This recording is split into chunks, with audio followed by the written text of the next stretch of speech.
My name is Emma. I'm 38 years old.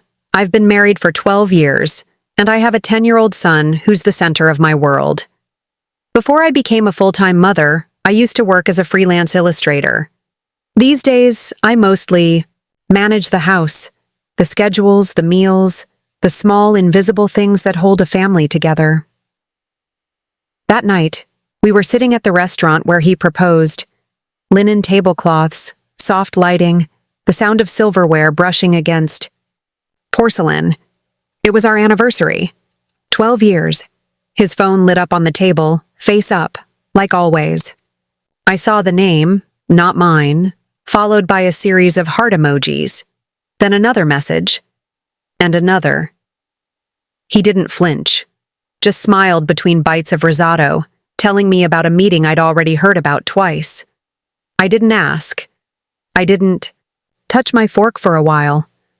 I just watched the screen flash and felt something shift quietly inside me. Not pain, not even anger. Just certainty. I knew. And I decided I'd wait. We met when I was 24. It wasn't a grand moment. No movie scene or whirlwind charm. But it was solid, steady. He was kind in those early days, or at least he knew how to be. We worked in the same building.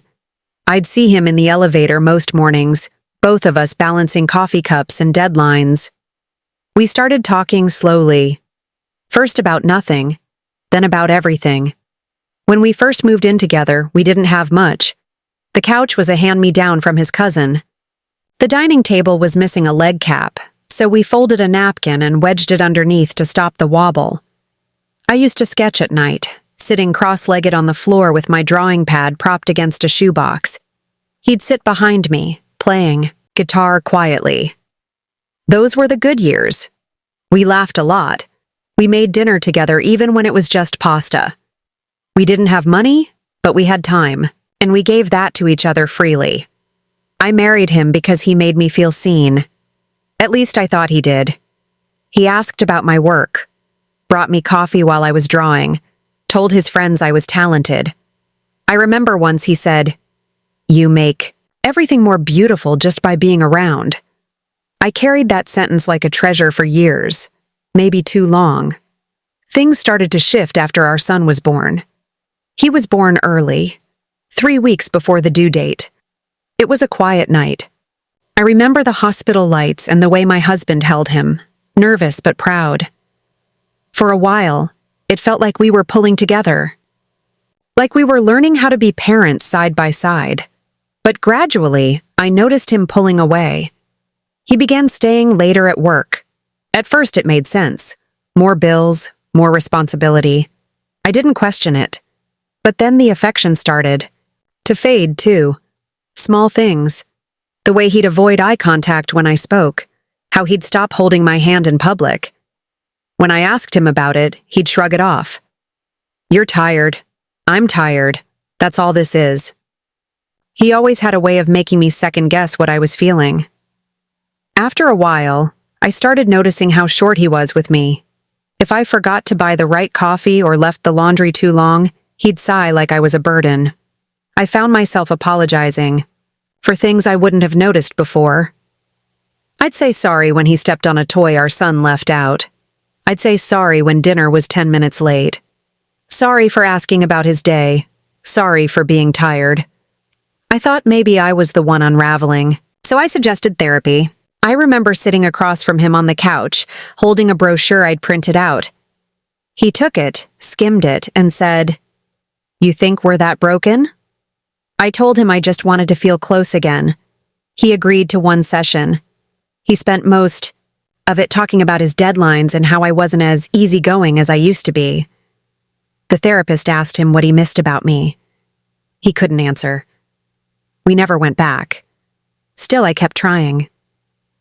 I read relationship books late at night while he snored beside me. I bookmarked ideas for how to reconnect, how to make space, how to make love last. I tried every one of them, leaving him notes, planning surprise dinners, giving him more freedom. Each attempt was met with polite indifference. Sometimes, He'd say thank you, sometimes not, but never with warmth, never with presence. 2 months before our anniversary, my birthday came and went. He was on a work trip, some conference in Seattle. No call that morning, no card in the mail, just a casual text that afternoon that said, "Hope you're enjoying the day. Sorry, I'm missing it." I sat alone that night, watching our son blow out candles on my cake. He sang to me with a chocolate-smeared face, and I smiled so he wouldn't see how hollow I felt. That night, I told myself it was okay, that he was stressed, that I didn't need much. Looking back now, I see how many parts of myself I tucked away to make our life feel whole. The last 3 anniversaries had all been the same. Last year, he gave me a necklace. It still had the price tag tucked in the box, a lazy oversight. He had scribbled "Love you" on a blank note card, no envelope. The year before, he took me to dinner but spent half the night checking his watch, saying he had a big pitch the next morning. The year before that, he forgot altogether. I ended up cooking frozen lasagna while he caught up on emails. Each time, I made excuses for him. He's just under pressure. He doesn't show love with gifts. He's still here. That counts for something. But that night at the restaurant, watching his phone light up with messages that weren't mine, something different settled inside me. Not pain, not even betrayal, just awareness. I wasn't hurt the way I used to be. I wasn't waiting for him to notice me. I wasn't even angry. I just saw it for what it was. A man who had stopped choosing me long ago, and a woman who had finally stopped making peace with it. The next morning, he left the house early. I heard the garage door open before the sun came up. He didn't wake me. He didn't say goodbye. Just the quiet shuffle of shoes on hardwood and the click of his car key. I lay there in the half-dark, staring at the ceiling. I wasn't surprised. If anything, I was grateful not to go through the routine. The small kiss on the forehead. The pretend affection. The air had thinned between us long ago, and by now I knew how to breathe through silence. Once I was up, I made coffee and packed our son's lunch. The house was quiet, except for the faint hum of the refrigerator. When my son left for school, I sat at the kitchen table and finally did what I hadn't let myself do the night before. I picked up his phone. He never locked it. He didn't need to. He believed I wouldn't look. And for years, he was right. But this time I didn't hesitate. Call logs, text threads. The name I had seen at dinner was there again. Not just once, but over and over. Late nights, lunch breaks. Miss you already? Same room again next week? Still thinking about that last night. My hands didn't shake. That surprised me. I expected something, fury, nausea, a scream building in my throat. But all I felt was stillness, like I'd finally opened a door that had always been cracked. I didn't confront him. Not that morning. Not that week. Instead, I reached out to Claire. She and I hadn't spoken much in recent years.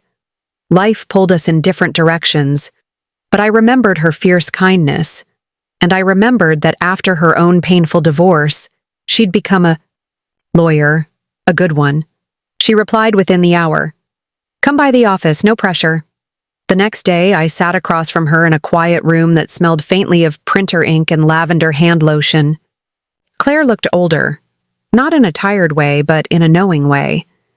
She had the kind of presence that made you feel like you didn't need to explain much. She didn't interrupt. She didn't say, "Are you sure?" Or, "Maybe there's another explanation." She let me talk. And when I ran out of words, I cried. I don't mean quiet tears. I mean the kind of crying that comes from somewhere deeper than heartbreak. The kind you've been storing for years without knowing. I hadn't cried like that since my son was born. Claire waited, then placed a tissue box between us like a silent offering. When I finally stopped, she leaned forward gently and said, "Emma, this doesn't need to be loud. But it does need to be clear. I nodded. I didn't want revenge. I didn't want scenes or courtroom fights. I wanted clarity. I wanted the truth to have a shape. Something I could name and hold and walk away from. Claire told me to gather what I could. Nothing sneaky. Just facts, phone records, credit card receipts, patterns. She said, when people lie long enough, they get careless. Look for the cracks. That week, I began to watch. I checked his bank statements. 2 hotel stays that didn't match his claimed travel calendar. A boutique in another city where he'd bought a silk scarf and perfume, items that never entered. Our home. Dinners labeled as client meals that coincided with those late-night texts. I kept notes in a journal I'd hidden beneath a pile of old art supplies. Each entry was quiet, factual, dated. I wasn't looking to be dramatic. I just wanted a record. A week later, something unexpected happened. It was nearly midnight. I was folding laundry in the living room, the glow of the TV flickering in the background. He was in the shower upstairs. His phone buzzed on the coffee table. I don't know why I answered. Maybe I was done pretending to be polite. Maybe I wanted to hear it for myself. The voice on the other end was female. She didn't hesitate. Is he with you again? I paused for just a second, then said, yes. He lives here. There was silence. Not the kind that asks a question. The kind that answers one. She knew. And now she knew I knew. I didn't ask her name. I didn't offer mine. I ended the call, pressed record on my phone, and saved the audio. Later that night, I stood by the bedroom door and watched him sleep. His breathing was steady. He looked peaceful. I wondered what stories he told himself to make this feel okay. I wondered if he ever looked at me and saw anything more than an obstacle he hadn't figured out how to move. I didn't feel rage. I didn't feel heartbreak. I felt done. I whispered to myself. Not to him. You don't get to rewrite this story. Because I already knew what I was going to do next. Not for revenge, not for drama, but because I needed to finally walk. Through that door I had been standing in front of for too many years. There's a moment I haven't thought about in years. Or maybe I've just tried not to. It was early in our marriage. I was 6 months pregnant, and he had just come back from a weekend conference in Chicago. It was one of those industry events where people drink more than they learn. He came home quieter than usual, but oddly affectionate. He brought me my favorite pastries from the bakery near his hotel, kissed my forehead while I stood at the sink, washing baby clothes we'd just bought. I remember thinking how sweet it was, how maybe we were finally turning a corner. It wasn't until 2 days later that he told me. He said it quickly, like it would hurt less that way. He said he kissed someone, a coworker, that it didn't mean anything, that he was drunk, and she kissed him first. He made sure to tell me it didn't go further than that. It was stupid, he said. You know I love you. You and the baby are my whole life. I didn't speak, not right away. My hands instinctively went to my belly. I remember sitting on the couch and staring at the clock on the wall while it ticked on like nothing had happened. I didn't cry. I didn't yell.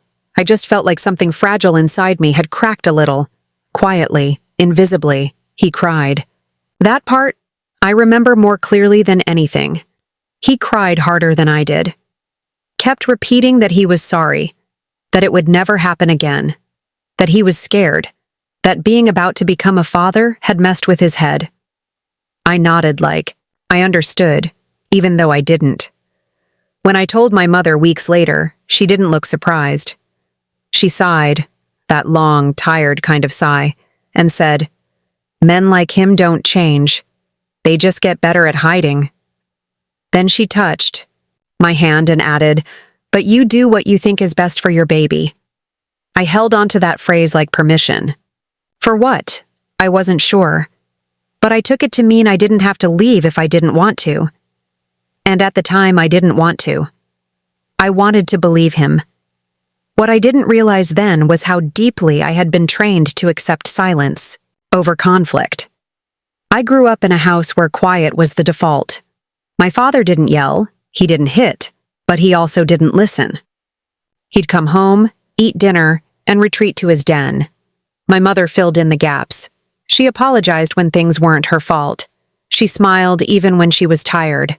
She tiptoed around moods like they were sleeping animals that could wake and snarl at any moment. As a girl, I learned to do the same. Be useful. Be agreeable. Don't stir the waters. Don't name what hurts unless you're ready to carry the fallout. So when I forgave that first betrayal, I told myself it was the adult thing to do. The strong thing. I was starting a family. I wasn't going to tear it apart over one mistake. I told myself that love meant endurance, but endurance, I've learned, is not the same as peace. Years later, I thought back to something that happened on our honeymoon. We were in a small coastal town in Italy, in a little restaurant with mismatched chairs and white paper menus. A young waiter had misunderstood his order and brought the wrong wine. My husband snapped, not loudly, but sharply. Enough that the waiter's eyes flinched. He said something like, "How hard is it to read the label?" and waved the bottle away like it was beneath him. I could feel the tension in the air shift instantly. The waiter apologized, red-faced, and stammering. When the waiter left, I leaned in and said softly, "He's probably new. You didn't have to embarrass him." He rolled his eyes. "People need to learn how to do their jobs. I'm not paying for incompetence." I covered for him. I smiled at the waiter when he returned and said, "Sorry, it's been a long day for us. Thank you for your patience." I even tipped extra, hoping it would undo the sting. Back then, I told myself he was just tired. Jet lag, stress, the wedding high coming down. I gave it a softer name because I didn't want to call it what it was. Unkindness. Entitlement. Control. I've done that more times than I can count. Taken rough edges and wrapped them in excuses. Rewritten his bad moods as exhaustion. Labeled his withdrawal as needing space. Mistook avoidance for calm. But now, looking back, I see it more clearly.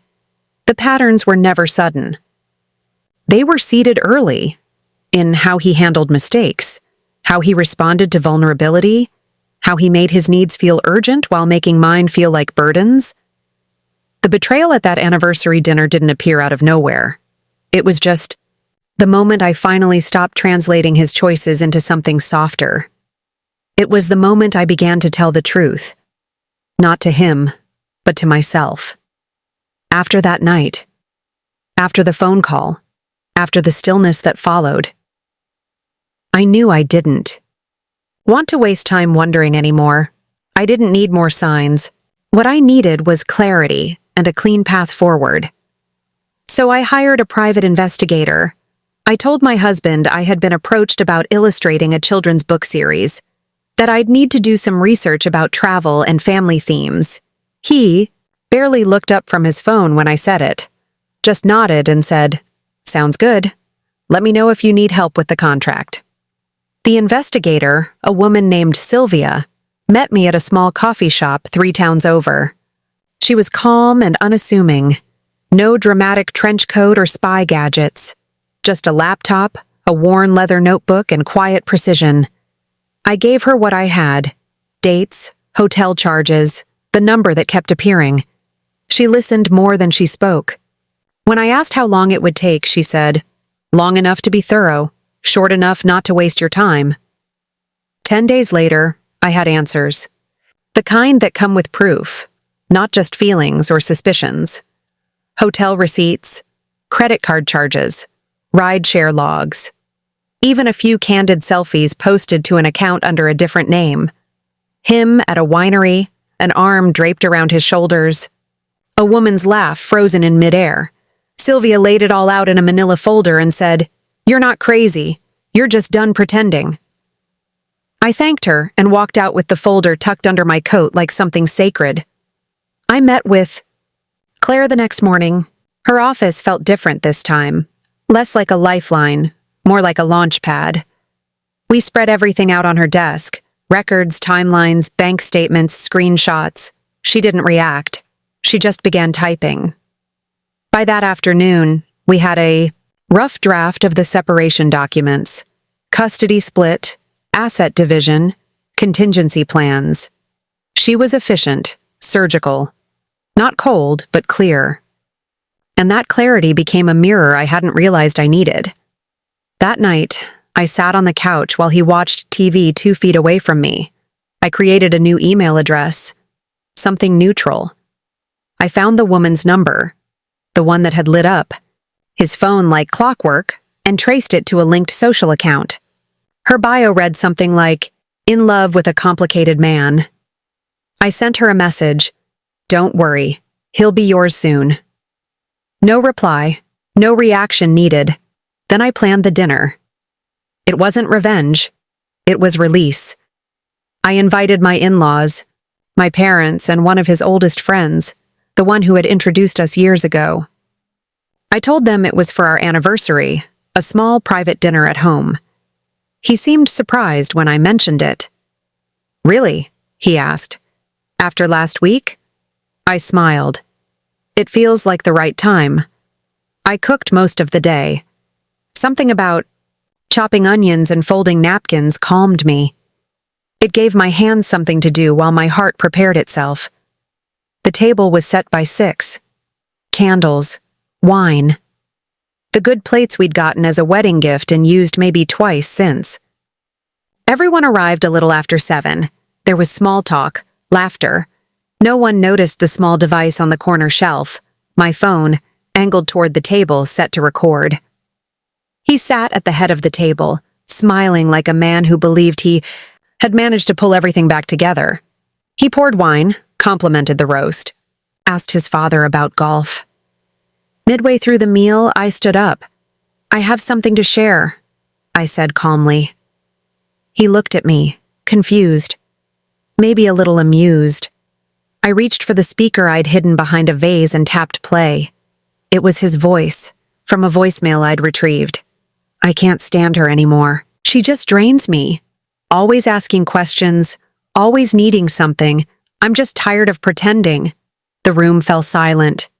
His mother put down her fork. My mother stared at her plate. His friend coughed awkwardly. My father looked straight. At me, his jaw tight. My husband started to speak. "Emma, what the—" I held up my hand. "I'm not interested in explanations," I said. "Not tonight. I'm interested in closure." I walked around the table and placed a folder in front of him, then one in front of each of our parents. The covers read, "Emma Taylor, Legal Separation Documentation." Inside were copies of the evidence, the separation terms, and custody arrangement. He opened the folder and stared at the papers. His face changed in slow, visible waves. Confusion, then disbelief, then a flicker of panic. "Emma, come on. We can talk about this. Don't do this here." But I didn't raise my voice. I didn't cry. I just said, "I already gave you 12 years of my voice. Now I prefer my silence." He stood up, desperate now. "We have a child. You can't just—" "I'm not just doing this for me," I said. "I'm doing it because I want my son to see what self-respect looks like." He didn't follow me when I left the room. The next morning, my son and I moved out. Everything had been arranged for weeks. A modest apartment not far from his school. Cozy, quiet. Just enough space for 2.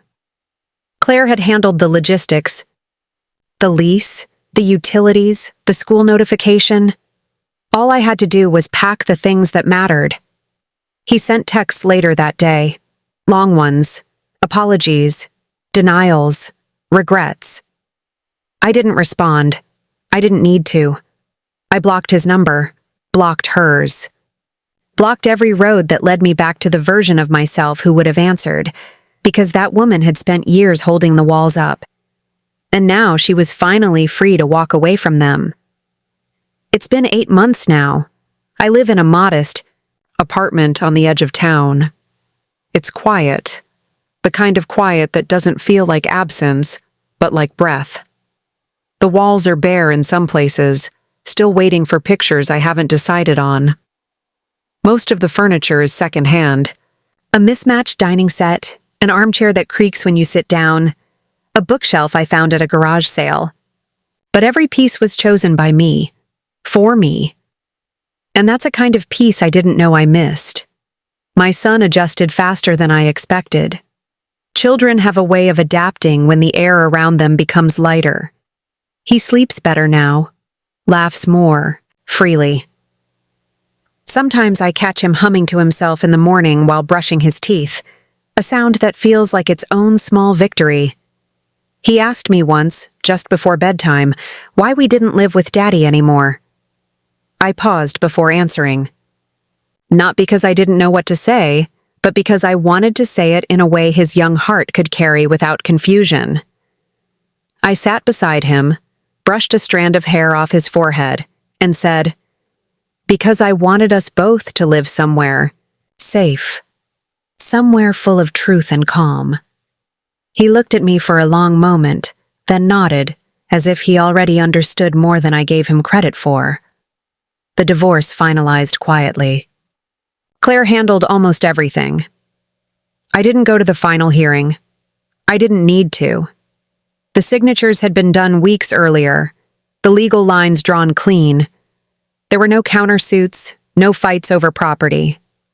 I think he knew there was. No undoing what had already been lived. He emailed me a few times afterward, apologies wrapped in nostalgia. I miss your cooking. I didn't know what I had. Tell our son I love him. I didn't reply. Not out of cruelty, but because the conversation was no longer mine to continue. Some things deserve silence more than closure. In the months that followed, I returned to something I had shelved for years. My art. It started small. Doodles in the margins of grocery lists, sketches on my son's lunch napkins. Then one day I pulled out my old tablet and opened a blank canvas. The screen felt foreign, like meeting an old friend after years apart. But my hands remembered. Claire introduced me to a contact at a small independent publisher. They were building a new children's series, stories about resilience, change, inner strength. I didn't hesitate. For the first time in a long time, my work wasn't just mine, it was meaningful, rooted, alive. I didn't date, I didn't rush to fill the silence. I spent my mornings slowly, tea steeping on the counter, windows cracked open just enough to hear the birds. I started walking. In the evenings, no destination, just movement, just breath. There was no schedule, no apology, no emotional negotiation. I found myself again in the in-between, in the spaces where no one needed me to shrink or explain or soften what I felt. And then, on a rainy afternoon in March, I found myself near that restaurant, the one where he had proposed, the one where we'd eaten on our last anniversary. I hadn't planned it. I was out running errands and decided to take the long way home. As I walked past, I paused. The tables by the window were still there. Same white linen, same low lighting. But the memory no longer stung. I didn't go in. I didn't need to. I just stood for a moment, letting the rain hit my coat and let it all settle. Not as a wound, but as something finished. There's something strange about healing. It doesn't announce itself. There's no grand moment. No, you made it sign. It just shows up one day, in the quiet, when you realize you don't feel heavy anymore. I walked away from that restaurant not to mourn what had ended, but to honor how far I'd come. Because in the end, some betrayals don't need revenge. Just distance, silence, and the courage to begin again, not loudly, not dramatically, but simply, with both feet on the ground.